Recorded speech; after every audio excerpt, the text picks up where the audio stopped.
Hello everyone. और इस video में हम जानेंगे इंडस वाटर ट्रीटी के बारे में। ये रिसेंट टाइम्स में न्यूज़ में रही है और प्रीलिम्स के हिसाब से इम्पॉर्टेंट भी हो सकती है।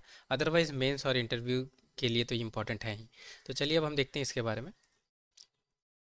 तो इंडस वाटर ट्रीटी ये वाटर डिस्ट्रीब्यूशन ट्रीटी है जो इंडिया और पाकिस्तान के बीच में साइन की गई है। और इस ट्रीटी को किसने नेगोशिएट किया है? तो वर्ल्ड बैंक ने नेगोशिएट किया है। तो सबसे पहले तो स्टेटमेंट इसे ही यूपीएससी चेंज करके आईएमएफ बोल दे या वर्ल्ड बैंक के अलावा कोई दूसरी बैंक यहाँ पे मेंशन कर दे। ठीक है, तो याद रखनी है वर्ल्ड बैंक के द्वारा इसे नेगोशिएट किया गया था।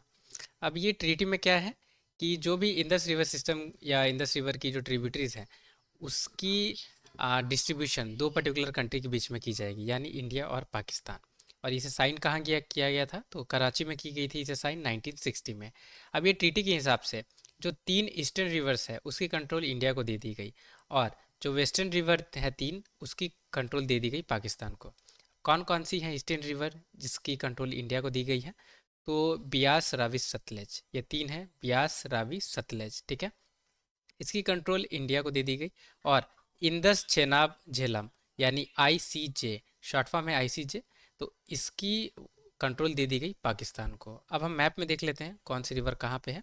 तो ये है मैप, और नॉर्थ टू साउथ और साउथ टू नॉर्थ हमें पता होना चाहिए। तो सबसे ऊपर है इंदस रिवर, उसके बाद आती है झेलम रिवर, फिर आती है छेनाब रिवर, फिर आती है रावी रिवर, फिर आती है ब्यास रिवर, फिर आती है सतलज रिवर। ठीक है, तो सतलज है, फिर ब्यास, फिर रावी, फिर चेनाब, फिर झेलम, और फिर इंदस। तो ये है साउथ टू नॉर्थ।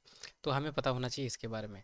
तो इस वीडियो में इतनी जानकारी, उम्मीद करूंगा कि आपको ये समझ में आई होगी। तो वीडियो ज़रूर लाइक करें और चैनल ज़रूर सब्सक्राइब करें, ताकि ही ऐसे ही और भी वीडियोस आप देख सकें और अपनी नॉलेज को बढ़ा सकें। टिल द टाइम के लिए take care, have a great day ahead.